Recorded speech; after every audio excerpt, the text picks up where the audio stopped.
गुरुवे गौरचन्द्राय राधिकाय तदालये कृष्णाय कृष्णभक्ताय तद्भक्ताय नमो नमः। वन्दे अहं भक्तिचकोरं गौराङ्गनिजपृष्ठतां श्रीमुते भक्तिवेदान्तस्वामी वनं नमस्तुभ्यं। नमो ॐ विष्णुपादाय राधाप्रेष्ठाय भूतले श्रीमद्भक्तिवेदान्त नारायणिति नामिने। नमः ॐ विष्णुपदाय कृष्णप्रेष्ठाय भूतले श्रीमद्भक्तिसिद्धान्त सरस्वती इति नामिने। नमो महावदन्याय कृष्ण प्रेम प्रदायते कृष्णाय कृष्ण चैतन्य नामने गौतिष्वे नमः। श्री कृष्ण चैतन्य प्रभु नित्यानंद श्री अद्वैत गदाधर श्रीवासादि श्री गौर भक्त वृंद। हरे कृष्ण कृष्ण कृष्ण हरे हरे हरे राम राम हरे हरे। सर्वप्रथम मैं अपने परम आराध्यतम मध्य गुरुदेव श्री श्रीमद् भक्ति वेदांत पन गोस्वामी महाराज जी के अभय चरणारविंद में अनंत कोटि दंडवत प्रणाम ज्ञापन करते हुए कृपा की भिक्षा करती हूँ। तत्पश्चात मेरे शिक्षा गुरुपाद पद्म पूज्यपाद गोकुल चंद्र दास प्रभु जी एवं पूज्यपाद माधव दास प्रभु जी के चरण कमलों में अनंत कोटि दंडवत प्रणाम करते हुए कृपा अभिलाषा करती हूँ। मेरी समस्त गुरु परंपरा के चरण कमलों में मेरा अनंत अनंत अनंत कोटि दंडवत प्रणाम स्वीकार हो तथा वो सभी मुझ पर कृपा वर्षण करें। यहाँ उपस्थित सभी वैष्णव वैष्णवियों के चरण कमलों में मेरा यथा योग्य दंडवत प्रणाम। तो हम ग्रंथ कर रहे हैं श्री श्री हृदय रतन पूज्यपाद भक्ति वेदांत मध्य गुरुदेव भक्ति वेदांत वन गोस्वामी महाराज जी द्वारा रचित। इसमें उन्होंने अपने हृदय को पूर्ण रूप से उड़ेल दिया है। उनके हृदय में जितने भी रत्न उन्होंने भिन्न भिन्न गोस्वामियों से उनके हृदय में गोते लगा कर लेकर आए, उस करुणा सिंधु में जाकर के उन सारे रत्नों को उन्होंने इस ग्रंथ में बहुत ही सुष्ठु रूप से प्रस्तुत किया है। तो 5 अध्याय इसके हम पहले कर चुके। उसमें भी बड़े सुंदर रूप से इन्होंने बताया कि हमें हरिनाम कैसे करना चाहिए, हरिनाम की परिपाटी क्या है और कैसे नाम प्रभु ही श्री कृष्ण और किशोर हैं हमारे, और अपने अपने भावों के अनुसार जो जो हमारा रस होगा, जिस जिस जो हमारा स्थायी भाव होगा उसी के अकॉर्डिंग हरिनाम करते करते हरिनाम ही हमारे समक्ष, कभी अगर वात्सल्य भाव है तो बाल रूप में कृष्ण दिखेंगे, वो वाली लीला हमें दिखेगी भजन करते करते। और यदि सख्य भाव है तो सखाओं के साथ खेलते हुए कृष्ण दिखेंगे हमें भजन करते करते हरिनाम करते करते। और ये भी बताया कि हरिनाम ही उस रूप में हमारे समक्ष प्रस्तुत हो जाएंगे। तो इस बात को अभी पिछले 5 अध्यायों में बहुत ही सुंदर रूप से बता दिया कि नाम और नामी अभिन्न है। जो हम हरिनाम कर रहे हैं वो ही हमारे युगल किशोर हैं और वो ही अपने रूप में हमारे समक्ष हमारा स्थायी भाव आने पर प्रकट हो जाएंगे। तो इसीलिए बताया गया विशेष महत्व के मंत्रमयी उपासना क्या है। मंत्रमयी उपासना करनी ही पड़ेगी। उनके अनुसार जो भी हमारे मंत्रों में जो गोस्वामियों के द्वारा दिया गया, हमारे गुरु वर्गों के द्वारा जितने मंत्र दिए गए, उससे संबंधित जितनी भी लीलाएं हैं उन लीलाओं का चिंतन हमें करना है। विशेष बात वहां पे बता दी कि हमें स्वकल्पित किसी भी लीला का आरोप नहीं करना, स्वकल्पित किसी भी लीला का चिंतन नहीं करना, अपने रूप की भी हमें कोई कल्पना नहीं करनी। धीरे धीरे मंत्रमय उपासना करते करते जो हमारे गोपाल चंपू ग्रंथ में बताई, उज्जवल नीलमणि ग्रंथ में बताई, प्रेम संपुट ग्रंथ में बताई, प्रेम चंद्रिका ग्रंथ में बताई, और भी जितने ग्रंथ हैं और भी जो लीलाएं जो हमारे भागवतम में है, जो गुरुदेव श्रवण कराते जा रहे हैं, उन लीलाओं का हम चिंतन कर सकते हैं। वो हमारी मंत्रमयी उपासनाएं हैं। उसको करते करते तब हमारे को कभी अपना स्थायी रूप आते आते हमें अपने स्वरूप का ज्ञान हो जाएगा। तब कहीं जाके लीलाएं अपने आप दिखनी शुरू हो जाएंगी अपनी सेवा की। तो अभी तक हमने ये पढ़ा। अब आगे ले रहे हैं उसमें कि श्याम रस में जो प्रवेश है, जो श्याम रस का सिंधु है, उसके 3 नियम क्या हैं। यहाँ पे बड़े सुंदर रूप से गुरुदेव बता रहे हैं। और हमारा तो इसमें कोई प्रवेश है नहीं। गुरुदेव ही यहाँ पर आकर हमारे हृदय में बैठकर सभी के हृदय में बैठेंगे और इस वाले अध्याय को पढ़ेंगे भी और पढ़ाएंगे भी। और हमारे जितनी भी हमारी अब तक का भजन है, हमारी योग्यता है, उसके अनुसार हम उस सबको समझ पाएंगे। तो गुरुदेव कह रहे हैं श्रृंगार रस को ही श्याम रस कहा जाता है, यह विष्णु दैवत मत है। इस बात का प्रूफ है, ये भी लिख दिया भजन रहस्य पंचयाम साधन में बताया गया कि श्याम वर्णयम विष्णु दैवतः। तो इसमें बता रहे हैं कि जो श्रृंगार रस है, जो हम श्रृंगार रस की बात करते हैं, उसको श्याम रस कहा जाता है। और इसको ये भी श्रृंगार रस को परकीय भाव भी कहा जाता है, उसी को श्याम रस कह रहे हैं। जो रस होता है ना श्रृंगार का, जो परकीय भाव का, उसका कलर श्याम रंग का बताया गया। कृष्ण के कराए श्याम रस मधुपान, निरंतर पूर्ण करे कृष्णेर सर्व काम। ये चैतन्य चरितामृत में भी बता रहे हैं। श्रीला भक्ति विनोद ठाकुर जी कह रहे हैं कि यदि एक साधक मधुर भाव से साधन भजन करना चाहता है तो उसे ब्रज गोपियों का अनुगत्य स्वीकार करना आवश्यक है। और रघुनाथ दास गोस्वामी जी भी कह रहे हैं कि यदि कोई श्रीमती राधिका जी के दिव्य मधुर भावों में निमंजित होकर सेवा करना चाहता है तो उसे 3 उपदेशों का पालन करना होगा।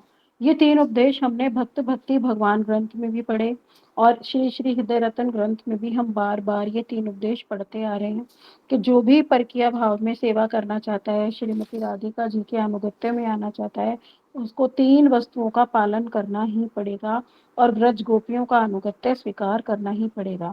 यहाँ तक कि हम पता। हाँ जी दीदी।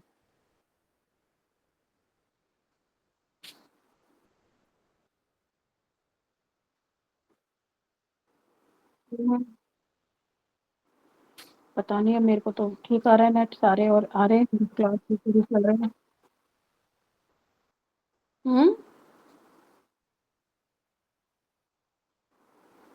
हरे कृष्णा दीदी। सुचित्रा दीदी एकदम क्लियर दिख रहे हैं हमें।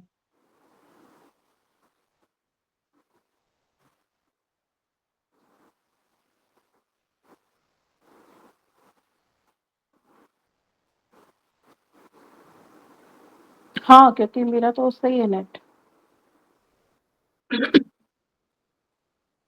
पता नहीं। हाँ, पीछे 2 रिकॉर्डिंग भी ब्लड हुई हैं, तो आप देखना एक बार ब्लर क्यों हुई है वो।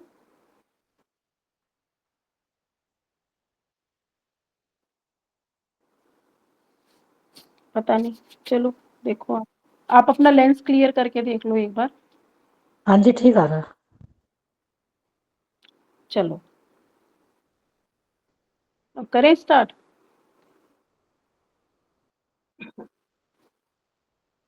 अच्छा, तो अब कह रहे हैं आगे श्लोक चल रहा है इसमें कि 3 उपदेश कौन से हैं। अनाराध्य राधा पदाम्भोज रेणु मनाश्रित्य वृंदाटवीं तद पदांकाम असंभाष्य तद्भाव गंभीर चित्तान कुतः श्याम सिंधो रसया बगाहा। तो ये स्व संकल्प प्रकाश स्तोत्र का है श्लोक।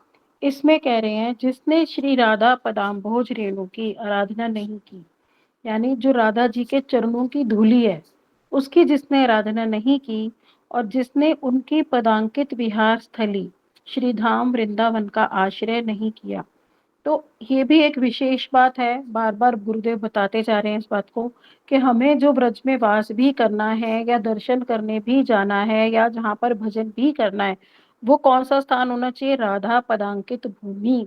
सखी स्थली में हम नहीं जाएंगे, अन्य अन्य भावों में भी हम नहीं जाएंगे, हम वहीं जाएंगे जो राधा जी की पदांकित भूमि है। और जिसने उसके सुगंभीर भावों में निमग्न चित्त वृत्ति वाले रसिक जनों की सेवा नहीं की। और रसिक जन भी कौन होने चाहिए? श्री राधा जी के ही चरणों में लोट पलोट करने वाले, राधा पदांकित भूमि में ही रहने वाले और राधा जी के ही भावों में रहने वाले। ऐसे ही रसिक जनों की हमें सेवा करनी है, अन्य अन्य किसी वस्तु से हमें कोई लेना देना नहीं। वह श्याम रस सिंधु यानी परकिया माधुर्य रस में कैसे अवगाहन कर सकता है? कह रहे जो ये सब करेगा ही नहीं, ऐसे ब्रज रस रसिक वैष्णवों की सेवा नहीं करेगा, जो राधा पदांकित भूमि में नहीं जाएगा, तो वो कैसे परकिया रस में जाएगा? श्याम रस सिंधु में वो कभी भी गोता नहीं लगा सकता। इसलिए कह रहे हैं 3 सिद्धांत जो पालन करने हैं। एकमात्र श्रीमती राधिका जी के श्री चरण कमलों की शरणागति ग्रहण करना। तो एकांतिकी श्रीमती राधिका जी की शरणागति लेनी ही पड़ेगी और उनके ही चरण कमलों का आश्रय ग्रहण करना पड़ेगा। वृंदावन महिमामृतम में भी बता दिया कि अनन्य श्री राधा पद कमल दास्येक रसदी हर्रे संगे रंग संपन समय नापपि दधति। यानी कह रहे एकमात्र जो श्रीमती राधिका जी के चरण हैं, उन्हीं की जो शरणागति है, उन्हीं की जो सेवा परिचर्या है, वो ही चिन्मय रस का सिंधु है। तो हमारे समक्ष तो देखो हमारे गुरुदेव हैं, वो ही परकीय रस के हैं, वो ही हमें परकीय भाव बताते जा रहे हैं। हमें ये भी बताया कि राधा रानी की गोष्ठी से वही आ रहे हैं। तो हम किसकी सेवा करेंगे? हमारे सामने तो साक्षात रूप में राधा जी की सखी गुरुदेव है।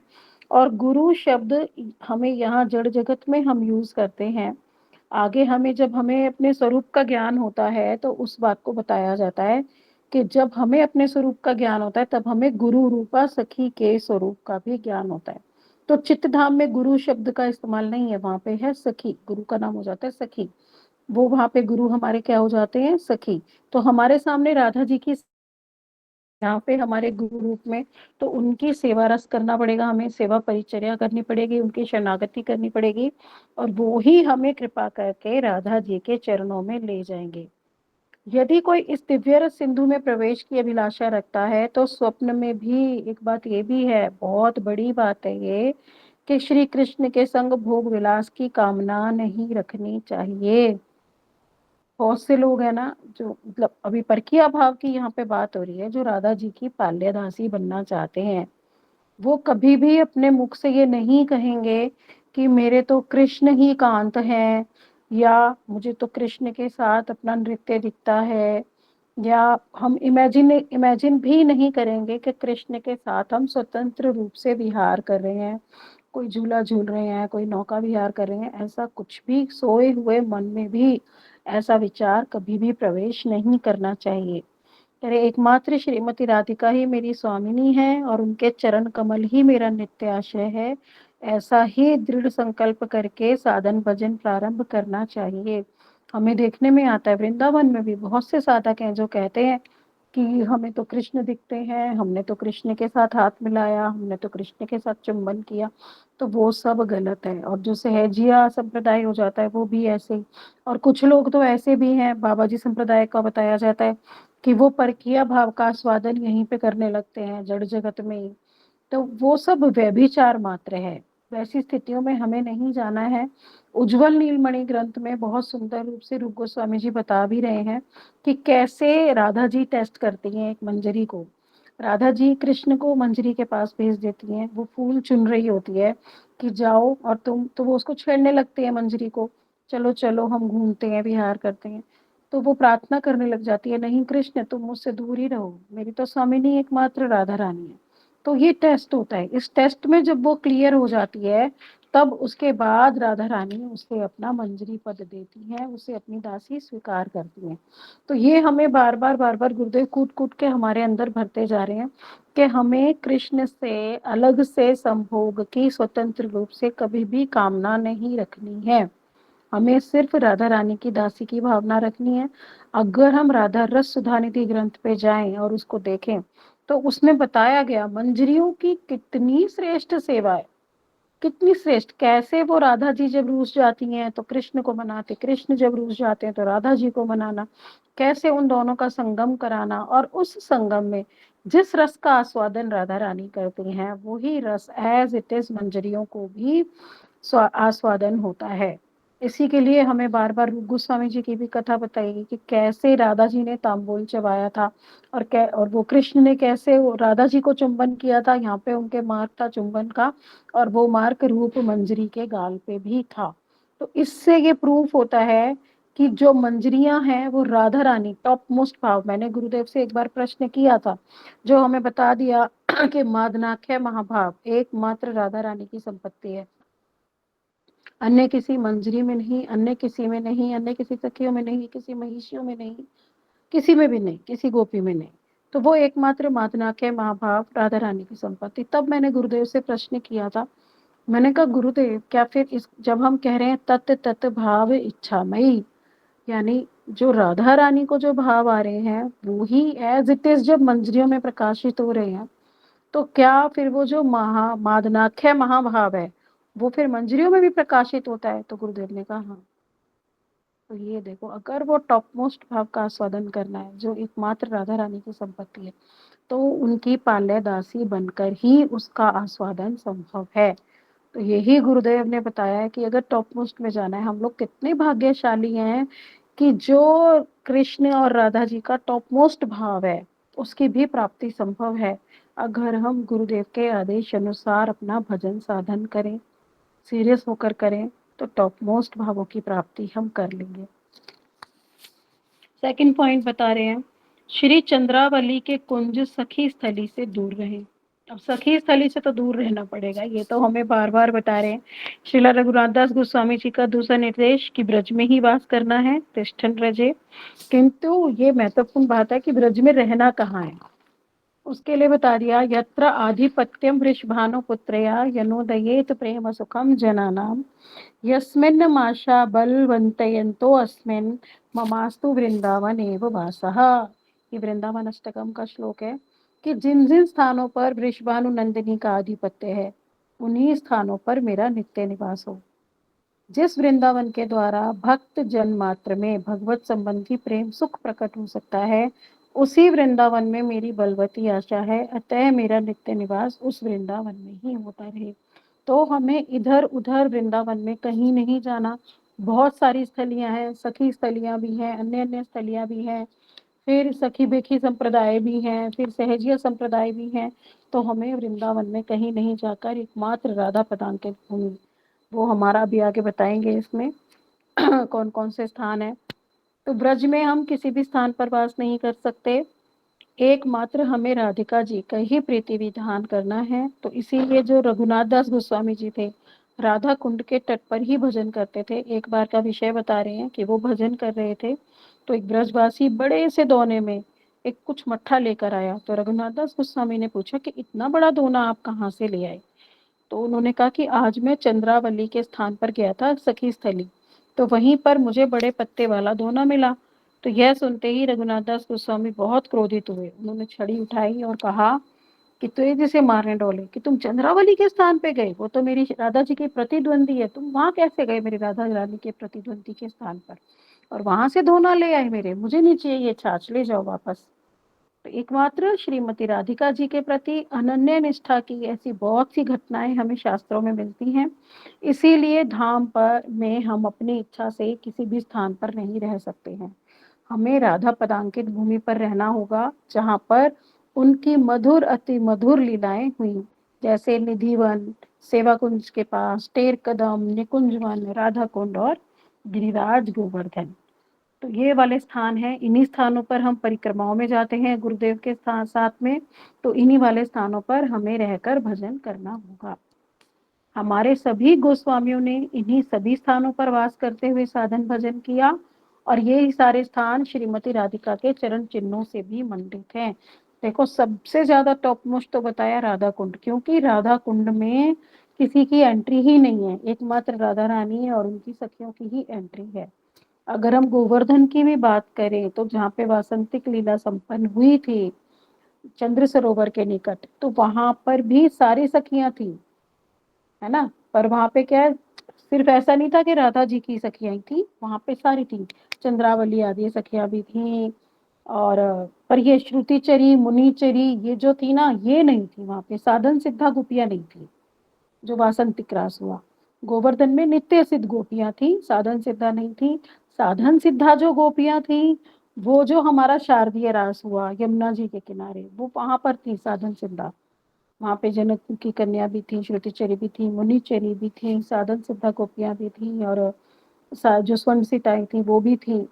तो जो साधन सिद्धा है, हम ये बात लिख लेंगे कि वो जो वासंतिक रास था उसमें नहीं थी, उसमें सिर्फ नित्य सिद्धा थी। और जो राधा कुंड पे होता है रास, उसमें सिर्फ राधा जी की होती है, वहां पे चंद्रावली आदि सखियां और अन्य अन्य नित्य सिद्धा नहीं होती हैं। इसलिए राधा कुंड का विशेष महत्व है। तो राधा कुंड में प्रवेश अगर करना है, तो फिर राधा जी का ही एकमात्र अनुगत्य हमें करना पड़ेगा, तभी वहां पे प्रवेश संभव है। दो पॉइंट हो गए।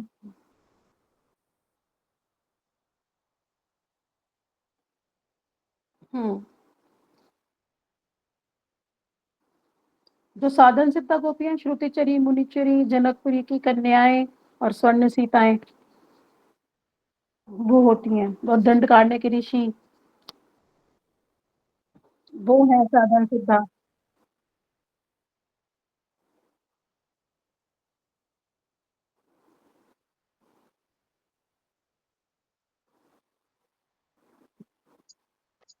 नित्य नित्य सिद्धा, सिद्ध की बात नित्य कर। सिद्धा गोपियां,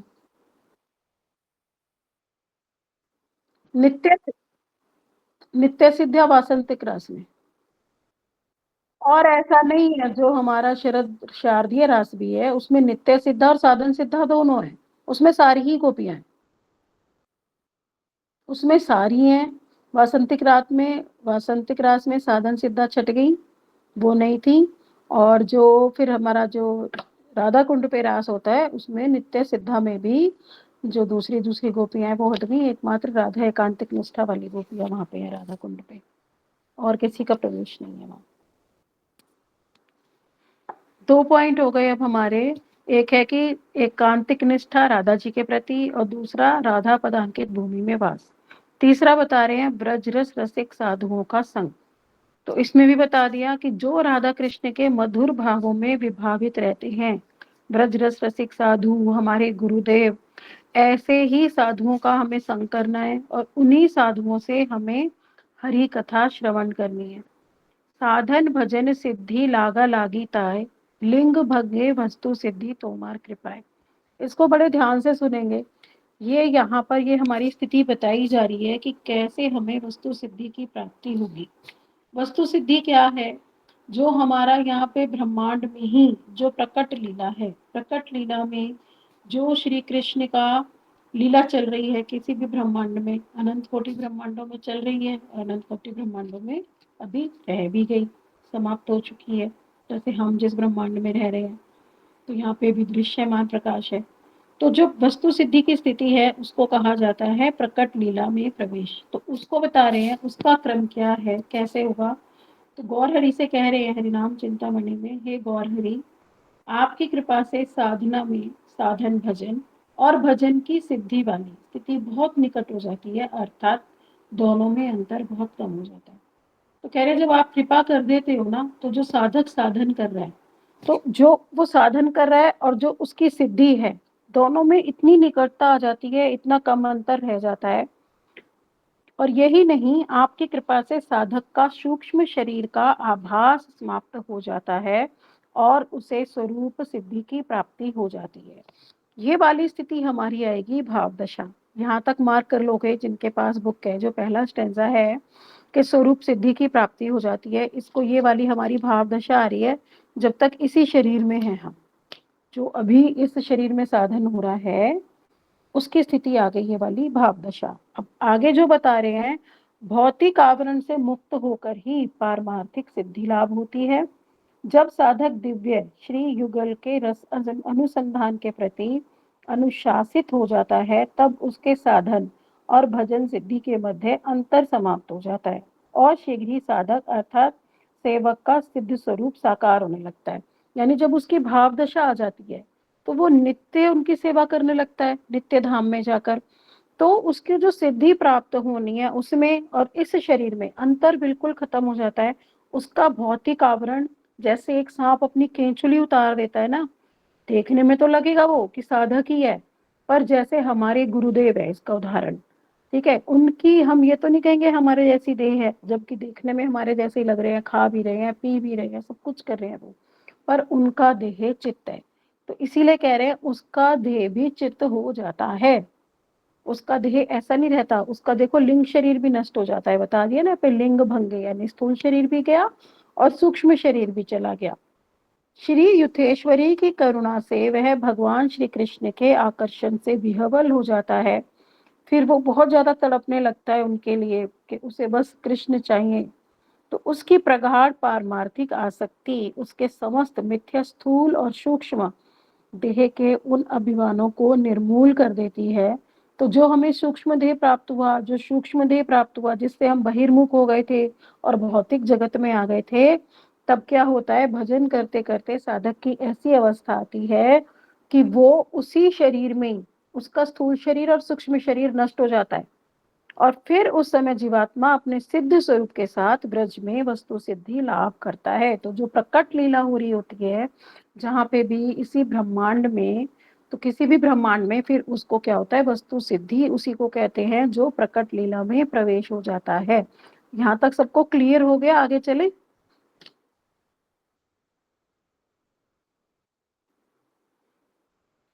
अब कह रहे हैं ब्रज में भी प्रलंब भाव से भक्ति में सेवा। अब तो ब्रज के प्रवेश के उपरांत साधक दिन रात साधन भजन करता है, वह निरंतर श्री नाम का जप करता है और हमारे गोस्वामी वर्ग द्वारा रचित ग्रंथों से मधुर मधुर श्लोकों का स्मरण करता हुआ, ये बात जो भी हमने स्टार्टिंग में बताई, पीछे भी बताई थी, ये मंत्रमयी उपासना की बात हो रही है यहाँ पर लिखा देखो, अंडरलाइन कर लेना इस बात को, कि हमारे गोस्वामी वर्ग द्वारा रचित ग्रंथों से मधुर मधुर श्लोकों का स्मरण करता हुआ। तो जो हमारे गोस्वामियों द्वारा रचित ग्रंथ हैं, हमने अपनी स्व कपोल कल्पना कुछ भी नहीं करनी।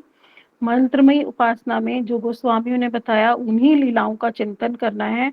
फिर क्या है, उनके चिंतन से क्या होता है, राधा जी और कृष्ण के विरह में क्रंदन करता है, रोने लगता है उन लीलाओं का करके चिंतन, और गोस्वामियों के महान भावों का अनुसरण करते हुए भी प्रलंब भाव से साधन भजन करने लगता है। तो वो मंत्रमय उपासना करते करते करते उन्हीं लीलाओं में डूब जाता है। जैसे भक्ति विनोद ठाकुर कहते हैं, यमुना पुली ने कदम कानी ने की हेरनु सखी आज, क्या देख लिया मैंने आज, है ना। तो वो भी उसको देख के फिर ऐसा लगने लगता है ना कभी कि कभी तो हमारे हृदय में भी ऐसे भाव आएंगे ना विरह के।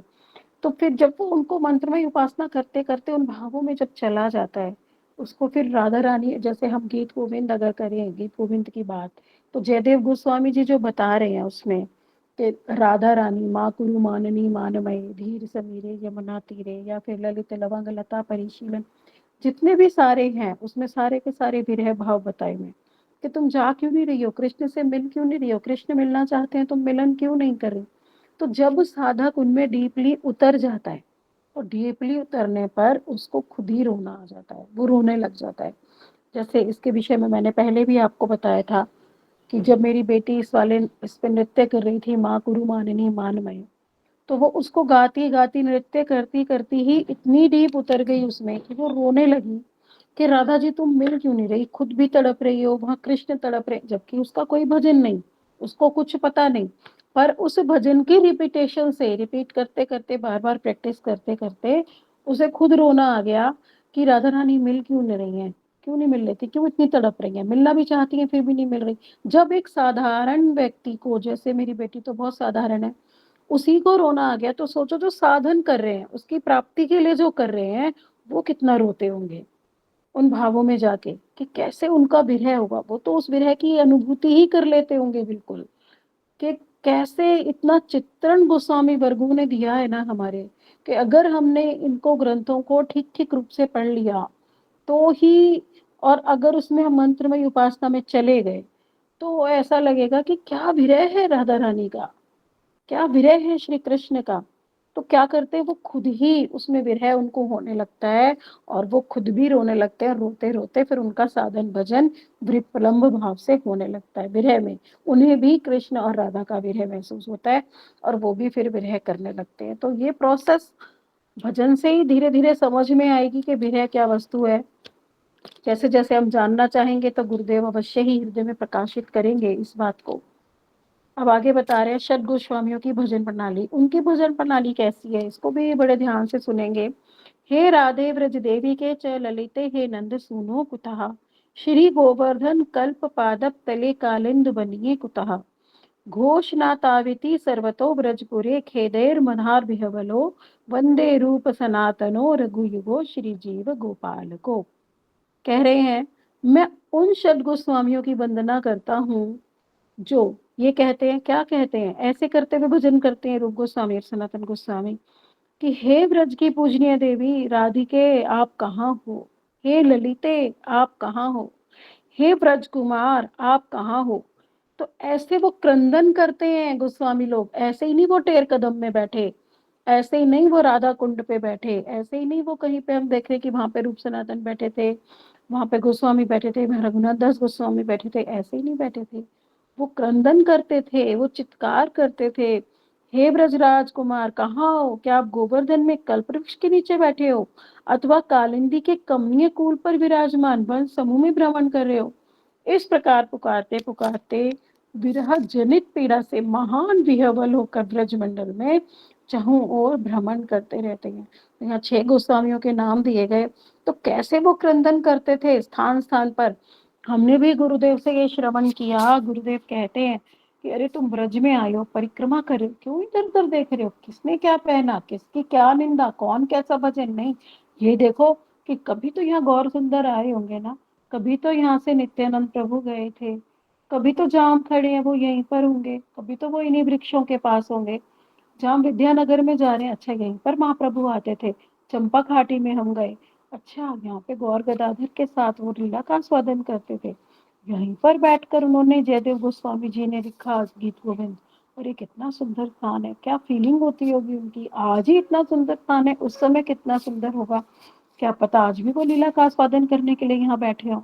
तो ऐसे हमारे भाव ब्रज में जाके होने चाहिए, ऐसे भाव नवदीप में जाके होने चाहिए। चिंतन क्या रहना चाहिए, हे गौर हरि, क्या यहाँ पे आज भी आप कीर्तन कर रहे हो, आज भी आप अपने परिकरों के साथ यहाँ कीर्तन कर रहे हो। हे गौर, हे निताय, हे निताय, ये पुकारना चाहिए। ये चिंतन नहीं क्या मैं शॉपिंग कर लूं, मैं यहाँ से सूती साड़ी ले जाऊं, नवदीप आई हूँ तो ये कलकत्ता है, यहाँ का तो कॉटन अच्छा होता है। नहीं, ये सारे भाव हमें छोड़ने पड़ेंगे। इन सारे भावों को छोड़कर हमें ये देखना पड़ेगा कि हम धाम में परिक्रमा करने इतने सारे गुरु वैष्णवों के अनुगत्य में आए हैं। इतना इस समय यहाँ पे भजन का प्रभाव है, गुरुदेव का प्रभाव है, तो गौर हरि अवश्य ही इस नृत्य में आए होंगे। तो हमें वहां पे गौर हरि को ढूंढना चाहिए, ब्रज में हमें राधा कृष्ण को ढूंढना चाहिए। तो वो हमारा होना चाहिए अनुसंधान, और इधर उधर की बातों में हमारा ध्यान बिल्कुल नहीं होना चाहिए। अब कह रहे हैं, श्रील नरोत्तम दास ठाकुर भी प्रार्थना कर रहे हैं कि हरि बलवार मदन मोहन हेरि बगो, ए रूपे ते व्रजेर पथे चली बगो, एई देहे अंतिम काले राखे यमुनार जले, जय राधा गोविंद बले भासी बगो, कहे नरोत्तम दास ना पूरिल अभिलाष, आर कबे ब्रजवास करी बगो। अब वो कह रहे हैं, कब मैं भगवान के नामों का जाप करूंगा, कब मैं मदन मोहन के दर्शन करूंगा, मैं कब इस रीति से ब्रज में वर्णन करूंगा।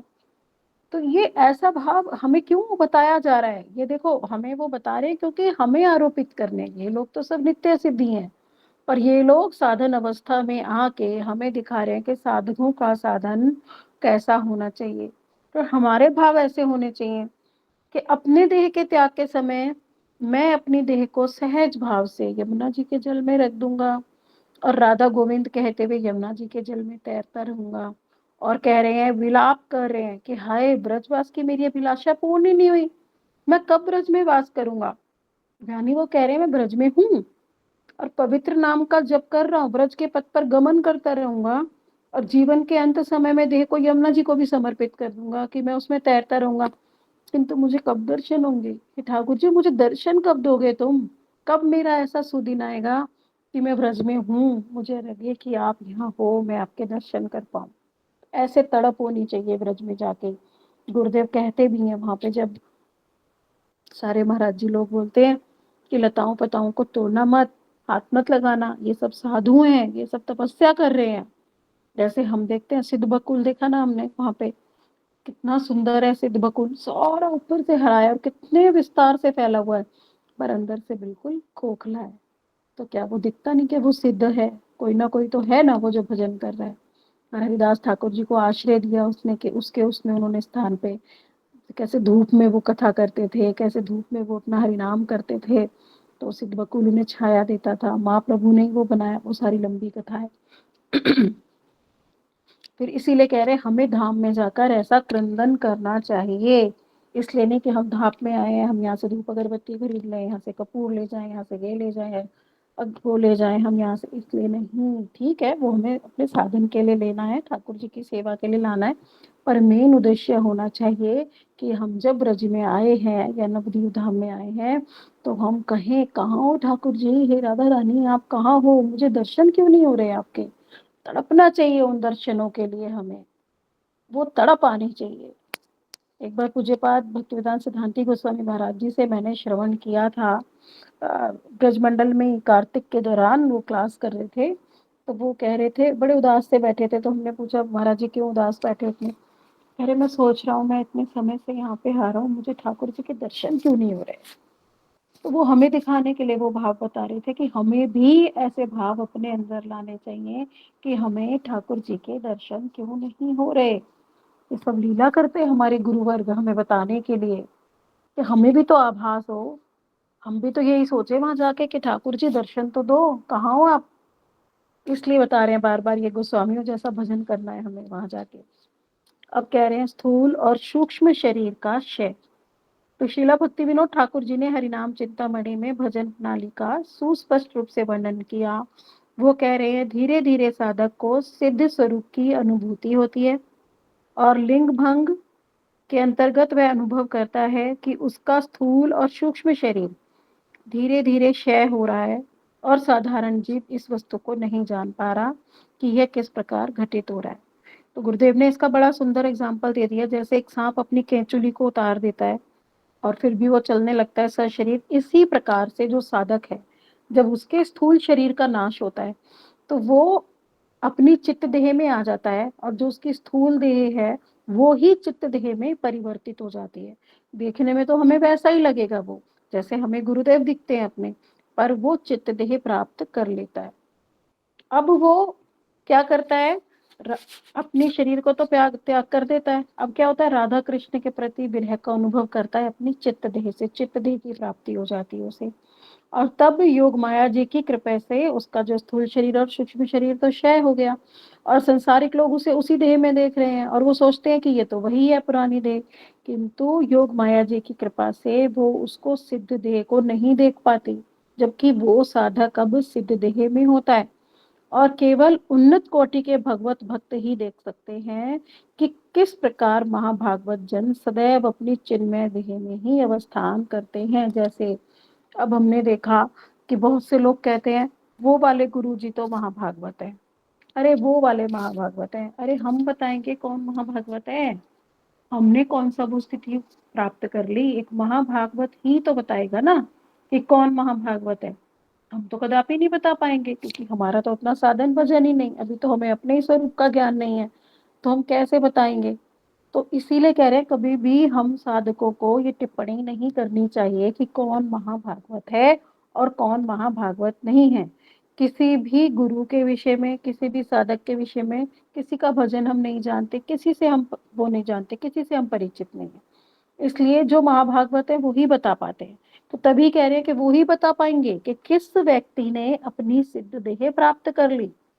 हमारा भजन देख के वही बता पाएंगे किसका। देखो गुरुदेव कहते हैं मेरे पास स्कैनर है, हम चाहे गुरुदेव से कहें हमने 64 माला करी, चाहे हम गुरुदेव से कहें हमने 4 माला करी, पर गुरुदेव के पास स्कैनर है, वो सब जानते हैं कौन कितना हरिनाम करता है, कौन कितना साधन करता है, कौन कितना सीरियस है भजन में, कौन अभी माया में ही पड़ा हुआ है। इसलिए गुरुदेव से कभी भी झूठ बोलना बिल्कुल बेकार की वस्तु है।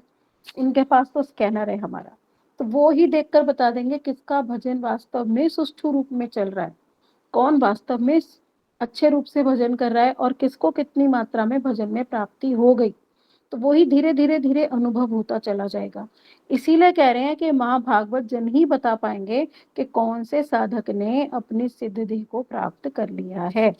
अब भक्ति विनोद ठाकुर जी भी बता रहे हैं कि एक साधक किस प्रकार अपना साधन भजन संपादित करता है, विशेषतः वे किस प्रकार श्री नाम जप करते हुए अपने भाव के अनुसार गोस्वामी गणों के ग्रंथों के विभिन्न, ये वाली बात ना अंडरलाइन कर लेना, भिन्न भिन्न श्लोकों का स्मरण और उच्चारण करता है। ये है हमारी मंत्रमयी उपासना, जो पीछे गुरुदेव ने बहुत बार बताई। गोस्वामी जनों के जो ग्रंथ हैं, जो लीलाएं बताई जा रही हैं, उसमें राधा और कृष्ण की वो वाली लीलाएं, उन श्लोकों का स्मरण और उच्चारण करता है। उन लीलाओं को वो स्मरण करेगा, श्लोकों को अगर याद कर पाएगा तो उच्चारण करेगा, नहीं तो लीलाओं में ही डूबा रहेगा। तो उन लीलाओं को देखते देखते देखते कब उन लीलाओं का चिंतन करते करते उन्हीं लीलाओं में खो जाएगा, वो उसकी विशेषता पर निर्भर करता है कि वो कितनी डेंस हरिनाम करता है, कितनी डेंस वो मंत्रमयी उपासना करता है। इसीलिए तो कह रहे हैं इधर उधर से चित्त हटाकर हमें हरिनाम करना चाहिए। ठीक है, अभी वो स्थिति नहीं है। स्टार्टिंग में तो भक्त लोग टीवी देखते देखते, मूवी देखते देखते हरिनाम करते हैं, रीले देखते देखते हरिनाम करते हैं, पर धीरे धीरे धीरे जब हरिनाम की प्रैक्टिस हो जाती है तो फिर मन नहीं करता कि कोई हमारे पास बैठा हो, जब मन करता है ना कि हरि नाम में हम डूब के हरि नाम करें, तब ऐसा लगता है कि बस जिस समय घर में कोई ना हो, 1 ही घंटा सही, चाहे मैं सुबह उठकर जल्दी या रात को सबके सोने के बाद या फिर दोपहर के समय में जब घर में कोई ना हो, उस समय सिर्फ मेरे राधा कृष्ण और मैं और मेरे गुरुदेव, बस उस समय मैं हरि नाम करूंगी। और फिर मंत्रमयी उपासना किसी भी लीला का चिंतन करते हुए जो गोस्वामियों ने बताई, इस लाइन को इसलिए अंडरलाइन करना है, जो गोस्वामी बता रहे हैं, हमें अपने चिंतन से अपने आप किसी भी लीला का आरोप नहीं करना, कोई मनगढ़ंत लीला हमें नहीं लेनी। और इस संदर्भ में हमने श्री बृहद भागवतामृतम के भक्ति रसायन विभाग से भी 3 श्लोक बोले। इन श्लोकों में शांत दास से सख्य वात्सल्य और माधुर्य रस के विषय में बहुत सुंदर वर्णन भी है। और श्री गुरु की अहेतु की कृपा से साधक के चित्त से समस्त अवांछनीय विषय दूर हो जाते हैं। देखो, इस लाइन को भी अंडरलाइन कर लेना, गुरु की अहेतु की कृपा से। हम जो बार बार कह रहे हैं ना, जो भक्ति है वो साधन सिद्ध नहीं है, वो कृपा सिद्ध ही है, इस बात को गांठ मार लेना। अब कृपा किससे लेनी पड़ेगी? गुरुदेव से लेनी पड़ेगी। अब गुरुदेव कब कृपा करेंगे? हमारे साधन का लोभ देखकर। जब वो देखेंगे ना वास्तव में हमें लोभ है, वास्तव में हम अपनी सिद्धि की प्राप्ति करना चाहते हैं, वास्तव में हम सीरियसली भजन करना चाहते हैं, गुरुदेव ये भी जानते हैं कि हम अपने भजन से कोई जड़ीय कामना रखते हैं, अपने भौतिक इच्छाएं रखते हैं, इसी शरीर को हमारा अच्छा हो जाए, पुत्र अच्छा हो जाए, पति अच्छा हो जाए, घर अच्छा हो जाए, ये सब इच्छाएं रखते हैं हम, या हमें प्रतिष्ठा मिल जाए ये इच्छा रखते हैं, या फिर हम ये इच्छा रखते हैं कि मुझे भगवत प्राप्ति करनी है। जब गुरुदेव उसमें हमारा साधन देखते हैं ना कि बिल्कुल डू एंड डाई वाली स्टेज आ गई है इसकी, कि ये बिल्कुल मर के भी भजन करती है, इसके बस का नहीं है तब भी ये करती है, इसको लोभ है, ये चाहती है इस वस्तु को, तब गुरुदेव कृपा कर देते हैं। तो उनकी कृपा प्राप्ति के लिए ही साधन सिद्ध हमें कर, साधन जो सुष्ठु करना है ना हमें, गुरुदेव उस साधन से प्रसन्न हो जाने चाहिए। हमारा मेन ऑब्जेक्ट रहना चाहिए कि मेरे साधन से मेरे गुरुदेव प्रसन्न हो जाए। गुरुदेव प्रसन्न हो गए तब वो कृपा करके हमें अपना स्वरूप दे देंगे। तब ये बता ही रही है, इसीलिए श्री गुरु की अहेतु की कृपा से साधक के चित्त से समस्त अवांछनीय विषय दूर हो जाते हैं। यानी जितनी भी माया की वस्तुएं हैं ना अवांछनीय, जो हमें सोचने ही नहीं चाहिए, जो इस शरीर के आत्मा के हैं ही नहीं, तो वो सारे विषय गुरु की कृपा से दूर हो जाएंगे। वो भी अहेतु की कृपा, उनकी कृपा हमेशा अहेतु की होती है। और वो अहेतु की कृपा भी कब करते हैं? जब वो साधक के लोभ से, साधन से, सरलता से प्रसन्न हो जाए। सब कुछ प्रकाशित कर देते हैं ऐसे शिष्य के हृदय में। तो सबसे पहले तो हमें सरल होना पड़ेगा, सरलता ही मेन रीढ़ है। एक तो गुरु निष्ठा और एक सरलता।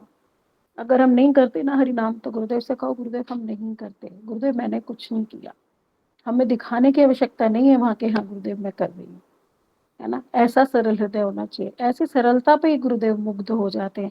मूर्खों को हमने पीछे सुना कितना कितना, मूर्खों तक को उन्होंने सब कुछ दे दिया, अपने भाव प्रकाशित कर दिए, बस वो सरलता पे रीझ जाते हैं कि हाँ ये मेरे अनुगत्य में मेरे प्रति निष्ठा रखता है, मेरे प्रति शरणागत है, ठीक है इसकी कोई योग्यता नहीं है, सरल है तो चलो दे दो, दे देते हैं गुरुदेव।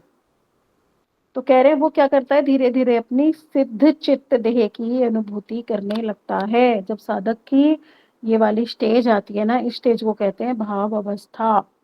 जो हमारी है ना क्रम है ना, साधु संग, और ये साधु संग, अनंत निवृत्ति, भजन क्रिया, है ना, रुचि, आसक्ति, फिर आता है भाव अवस्था। तो भाव अवस्था ये होती है सिद्ध देह की, चित्त देह की अनुभूति करने लगता है साधक, और इसके अतिरिक्त उसकी अपने इष्ट देव के प्रति एकांत की निष्ठा हो जाती है।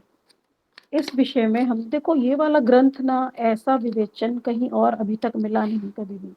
तो इस वाले ग्रंथ में एक एक चीज ऐसे मिरर की भांति, जैसे हम अपने आप को एक मिरर में, दर्पण में ही देख रहे हैं कि एक साधक का भजन कैसा होना चाहिए, एक एक स्टेज, एक एक लाइन में इतनी सुंदर रूप से इसमें बता दिया है ना कि क्या करना है नेक्स्ट और कैसे होगा, सब कुछ इसमें बता दिया। तो इसमें एक बात तो हम गांठ पकड़ लेंगे मंत्रमयी उपासना को, कि हमें जो अपने हरिनाम करना है ना, वो लीलाओं के चिंतन में ही करना है, और वो भी जो गोस्वामियों ने बताई। ठीक है।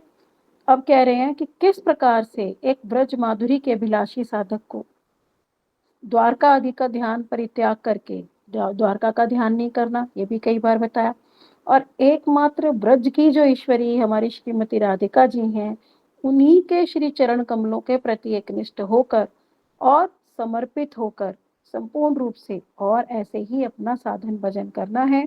यही भक्ति विनोद ठाकुर जी ने बताया कि साधक को ब्रज भाव की ही एकांतिक अभिलाषा होनी चाहिए और कोई अभिलाषा ही नहीं होनी चाहिए। हम क्यों अभिलाषा करें?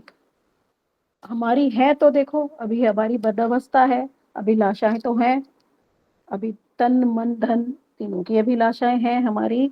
पर फिर बता रहे हैं बार बार कि जब अगर हम साधक सीरियस साधक हैं तो हमारी एकांतिक अभिलाषा क्या होनी चाहिए कि मुझे ब्रज भाव की प्राप्ति हो जाए कैसे ना कैसे। अब ये वाली जो अभिलाषा है ये हो गई आत्मा की अभिलाषा, है ना। तो शारीरिक अभिलाषाएं हमें छोड़नी पड़ेंगी।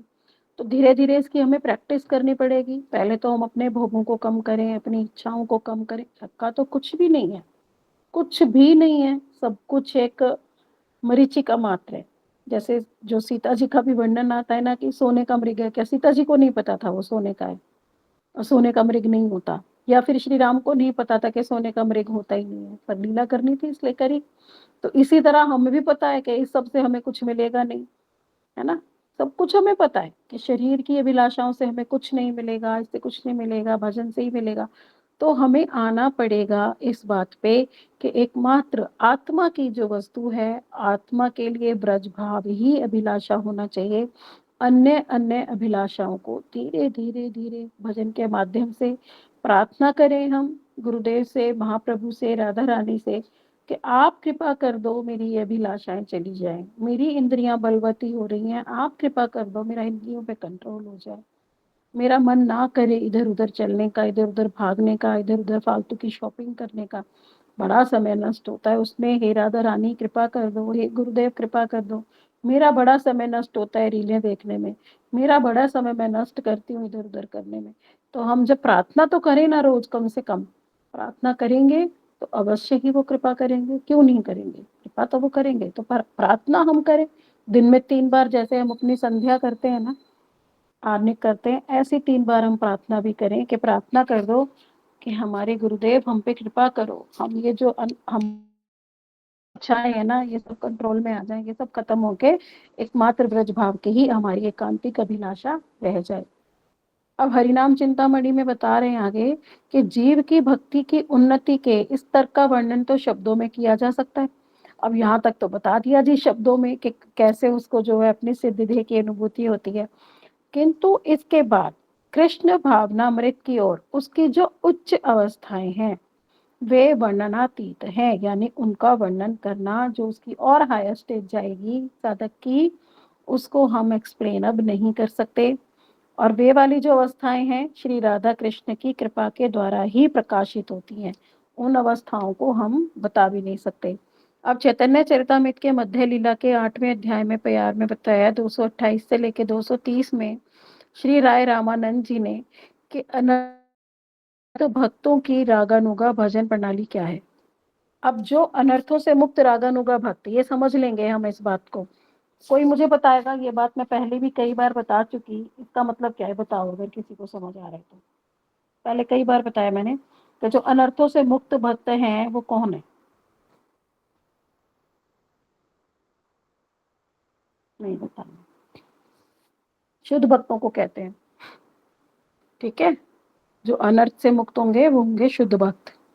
अब कह रहे हैं सिद्ध देहे चिंतित करे ताया ही सेवन सखी भावे पाए राधा कृष्णेर चरण गोपी अनुगत्य बिना ऐश्वर्य ज्ञाने भजी लेह नाही पाए ब्रजेंद्र नंदने ताहा ते दृष्टांत लक्ष्मी करेला भजन तथापि ना पाइला ब्रजे ब्रजेंद्र नंदन। अब ये शुद्ध भक्तों की बात आ रही है कि जिनके अनर्थ निवृत्त हो गए, अब वो क्या कर रहे हैं? रागानुगा भजन प्रणाली। अब वो कैसे करेंगे? नित्य सिद्ध गोपियों के भाव को अंगीकार करके दिन रात श्री राधा कृष्ण की लीलाओं का चिंतन करेंगे। और इस प्रकार निरंतर चिंतन से क्या होगा? समस्त अनर्थ, समस्त संसारिक मलिनता के संपूर्ण रूप से विदूरित हो जाने पर चित्त जगत में प्रवेश हो रहा है। पहले तो हम कहेंगे शुद्ध भक्त कौन है? जिन अच्छा बताओ शुद्ध भक्त कौन है? ये भी तो कई बार बताया। हरे कृष्णा दीदी, हाँ नंदन जी दीदी। सरिता दीदी बोलिए। हाँ, शुद्ध भक्त दीदी जिन उनको कहते हैं कि जिनके सारी अनर्थ निवृत्ति हो चुकी है, जैसे कि उनके काम, क्रोध, लोभ, मोह, मत्सर इन सब चीज़ों से वो परे हो गए हैं और कहीं न कहीं वो भगवान के ही रूप लीला गुणों में उनका चिंतन रहता है। हाँ, और उनकी दशा कौन सी है फिर? उनकी भावदशा विरह वाली होती है, श्री राधा कृष्ण के हाँ, प्रेम उन्हें में वो अपने स्वरूप का ज्ञान हो चुका होता है। स्वरूप का ज्ञान हो चुका होता है कि वो उस राधा कृष्ण की सेवा में उनका कौन सा रूप है, जैसे कि गोपी भाव में है, साख्य भाव में है या वात्सल्य भाव में है, तो उसी के बिल्कुल। अकॉर्डिंग उनका चिंतन भी रहता है।